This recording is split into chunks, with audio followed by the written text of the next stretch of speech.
Hello people! Today we're going to talk about the Brotherhood Techmarine. I think he's got a very important place in the one of the Brotherhoods, and I will talk about that with you guys very soon. Stick around.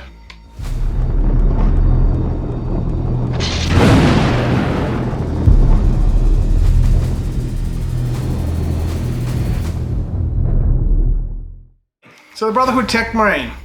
This dude, he looks like he's become a bit more of a generic model now. Like, you used to be able to change around bits and pieces on him. He's basically fixed in as he is. But let's talk about him. So we've got a movement of 6 inches. He's not a Terminator, he's in Artificer armor. He's another Artificer armor dude. He's a weapon skill of 3+ and a ballistic skill of 2+. So he can shoot things, go for him. Strength, toughness, wounds, and attacks are all 4. Leadership is 8 and a save of 2+. Artificer armor, as we talked about. He has been equipped with a bolt gun, a flamer, a plasma cutter, an Omnisarian power axe, 2 servo arms, frag grenades, and crack grenades. So he's got a little bit of an arsenal attached to him. Let's see what they all do. Bolt gun, range 24, rapid fire 1, strength 4, AP 0, damage 1. Flamer, 12 inches, assault, D6, strength 4, AP 0, 1 damage, auto hits. Plasma cutter, it has 2 profiles you can choose from. The first one is 12-inch range, assault 1, strength 7, AP -3, 1 damage. And the second one is 12 inches, assault 1, strength 8, AP -3, 2 damage. Any unmodified hit rolls of 1 that are made for the attacks with his weapon, the bearer is destroyed after shooting with his weapon. So, if you overcharge your plasma, you can kill your dude outright, which is never fun. The Omnisarian Power Axe. It is a melee weapon. It is +2 strength, AP -2, 2 flat damage. So it basically has the exact same profile as a halberd. The thing is though, it doesn't have in there, it's a nemesis weapon. So he will not be able to get the mortal wounds in combat if you're in the tide that does that. He has a servo arm. It's a melee weapon. It is strength ×2, AP -2, a flat 3 damage.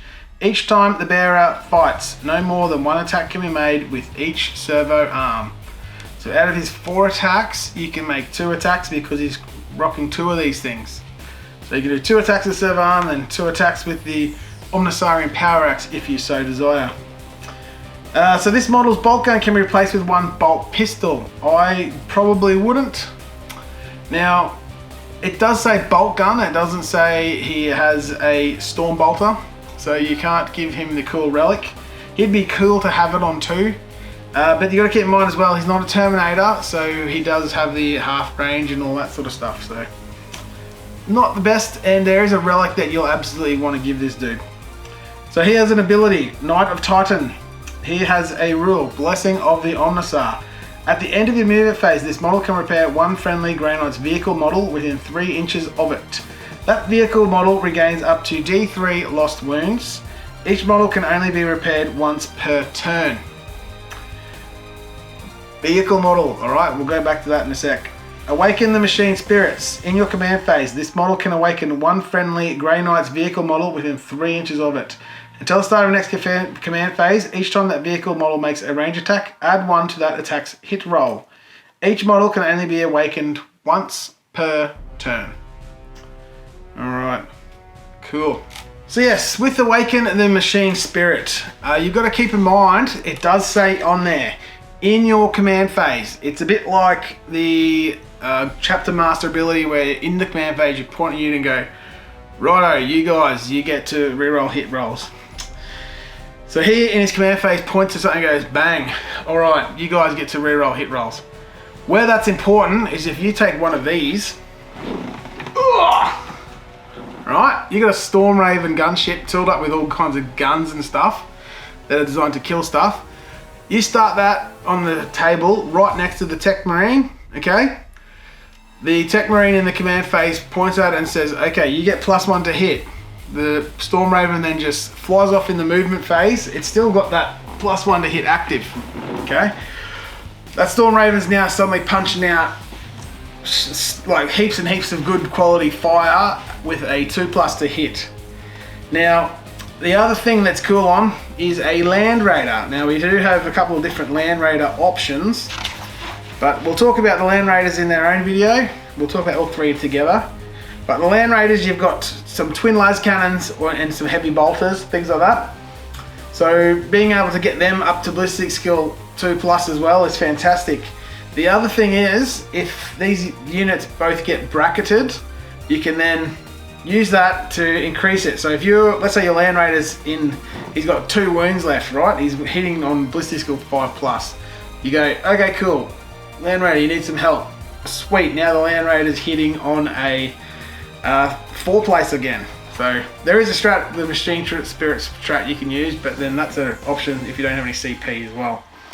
Now, the Brotherhood Techmarine, he does have a very special relic.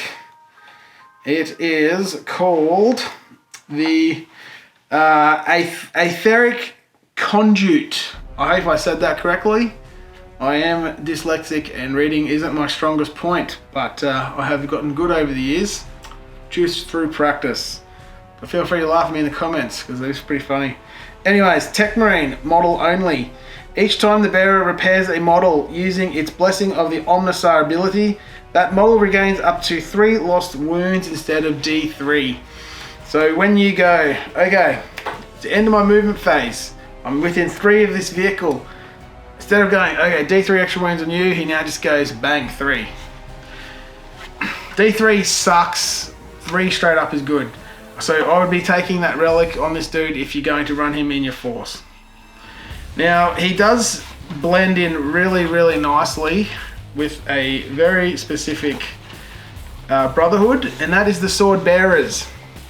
Now, these guys are vehicle heavy kind of Brotherhood, and this dude buffs the vehicles. So for his psychic power, I'd probably look at giving him Sanctuary, so he can put a 4+ save onto maybe, I don't know, probably a Land Raider or Storm Raven gunship, maybe.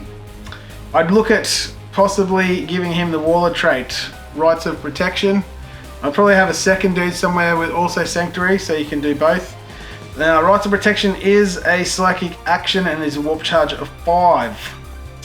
In your psychic phases, Warlord can attempt to perform this psychic action. If completed, select one friendly Sword Bearer's vehicle model within 12 inches of this Warlord. Until the start of your next psychic phase, that model has a 4+ vulnerable save. So it's basically the same as Sanctuary. The big difference is it's not Sanctuary, so you can have 2 units with a 4+ vulnerable save. If you wanted to run 2 Land Raiders and keep this guy within range of both of them, he's going to buff both for being vehicles, or you could take 2 Techmarines if you really want and have them both buffing 1 vehicle each. One could throw Sanctuary, one could throw that on.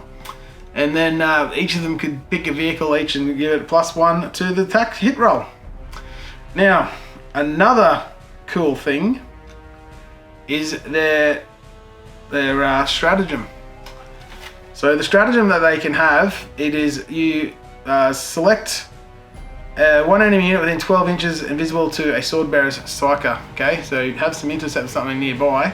So remember that Storm Raven we shot off in turn 1? Until the end of the phase, each time a friendly Sword Bearer's unit makes a range attack against that enemy unit, add 1 to that attack's hit roll. So, yes, the Techmarine gives them +1 to hit, but sometimes there's going to be multiple units that you want to attack. Okay, so you put the +1 to hit on the Land Raider, it does its thing, it shoots away, it kills the unit. You've gone to another unit now in the other Land Raider or Storm Raven or whatever. Could be one of your planes, could be some Razorback, something like that. It's in your list, it's there, it's ready to roll. Another psychic unit's just looked at something else and gone bang, now it's your turn to die. 2 CP, they all hit it on a 2+ as well. So just remember, it's kind of like the units picked a flare, they've just gone thrown the flare, it's like that dude's marked, everyone's like, okay, I can see him, bang, let's get him. Cool. So the psychic power for these guys, that you select one of your vehicles, sorry, you select one enemy unit within 18 inches, it's the start of the next psychic phase, Set friendly sword bearer's vehicle unit, makes a range attack against the enemy unit, add 1 to the attack's wound roll. A unit can only be selected for this psychic power once per phase. So again, it's kind of the same deal in a way. It's like instead of throwing a flare, they've just thrown a psychic charge. It's like lit it up. Then everything now gets +1 to wound. Taking a Techmarine in that Brotherhood with lots of vehicles, it's a force multiplier. I don't see him being super reliable or fitting in with any of the other Brotherhoods, but the first Brotherhood, for some reason, it's just set up like it's perfect for this dude. So if you're thinking of running first Brotherhood Techmarine's the way to go. 1, maybe even 2, if you so desire. That's everything I can think of that talk about. Blech, I just went dyslexic again. That's everything I can think to talk about the Techmarine. So until next time, stay awesome.